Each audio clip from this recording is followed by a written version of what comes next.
Di kesempatan ini saya akan membahas tentang latihan pernapasan.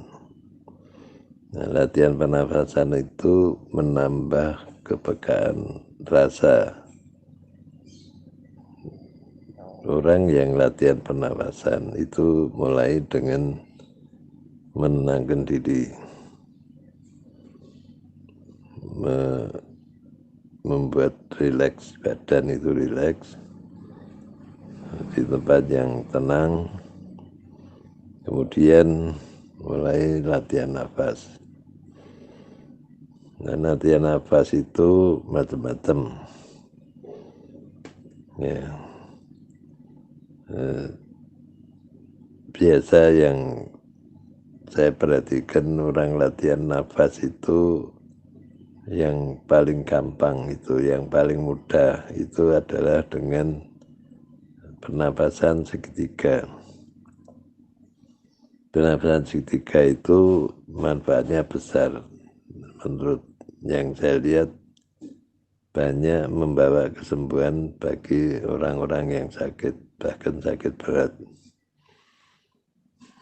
Saya punya guru dosen, maksud saya dosen waktu saya masih kuliah. Dosen saya itu suatu saat sakit levernya sudah berat ya. Ya, orang bilang sudah mengeras levernya itu, sudah tidak bisa bangun, sudah diminta oleh rektornya untuk menyerahkan semua tugasnya, ya, jabatan-jabatannya dilepas karena sudah tidak ada harapan. Itu menurut rektornya seorang dokter. Menurut penglihatan rektor itu sudah tidak ada harapan. Lalu guru saya ini dia mulai latihan pernafasan oleh seorang teman, diberi pelajaran nafas ketiga. Caranya begini, narik nafas dengan hitungan 7 ya.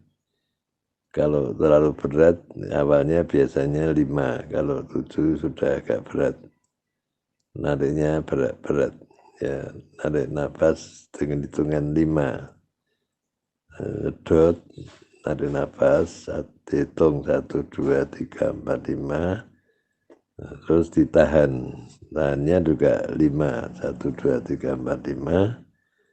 Kemudian dilepas. Lepasnya juga dihitung 1, 2, 3, 4, 5. Jadi ini semacam segitiga sama sisi terbalik, sisinya 5-5. Maka nafas itu disebut nafas segitiga. Kalau hitungan 5 terlalu ringan bisa ditambah menjadi 7. Kalau 7 juga segitiga sama sisi, narik 7, nahan 7, lepas 7. Itu dilakukan berulang-ulang tapi dengan pikiran yang tenang, dengan satu konsentrasi, dengan perhatian yang khusus, sehingga nafas itu diperhatikan ya, supaya berjalan. Nah, tentu saja tergantung dari latihan. Kalau baru latihan biasanya hanya berlangsung berapa menit, istirahat dulu, kemudian dilanjutkan. Latihannya dilanjutkan lagi, terus nanti berapa menit istirahat. Ya, latihannya sekali latihan berulang-ulang itu kira-kira setengah jam ya. Nanti sorenya bisa latihan lagi setengah jam atau siangnya. Jadi kalau ada waktu berlatih itu di segitiga, nafas segitiga. Pernapasan segitiga ini bisa dilaksanakan oleh orang yang sehat, tidak harus nunggu sakit. Pada saat kita sehat, kita bisa latihan nafas segitiga ini ya, terus tiap hari ya. Nanti kan ada hasilnya ya. Nanti kalau sudah beberapa bulan latihan ini akan merasakan ya, itu biasanya bisa ditambah hitungannya bisa tidak 7 tapi bisa ditambah 8, tapi jangan terlalu banyak sebab kalau banyak nanti tersengal-sengal. Jadi ya kita tidak usah terlalu banyak hitungannya, tapi yang penting adalah latihan itu rutin. Nah ini maksudnya seperti itu. Nah latihan ini akan menambah kepekaan tubuh kita. Kita akan bisa merasakan kalau ada bagian tubuh kita yang sakit, kita bisa langsung bisa merasakan ya. Biasanya ada perubahan apa kita bisa merasakan. Nah, itu latihan itu akan membuat kepekaan tubuh kita, rasa kita terhadap tubuh kita. Dan saja kalau dilatih terus kepekaan itu akan bertambah kuat ya, kepekaan rasa.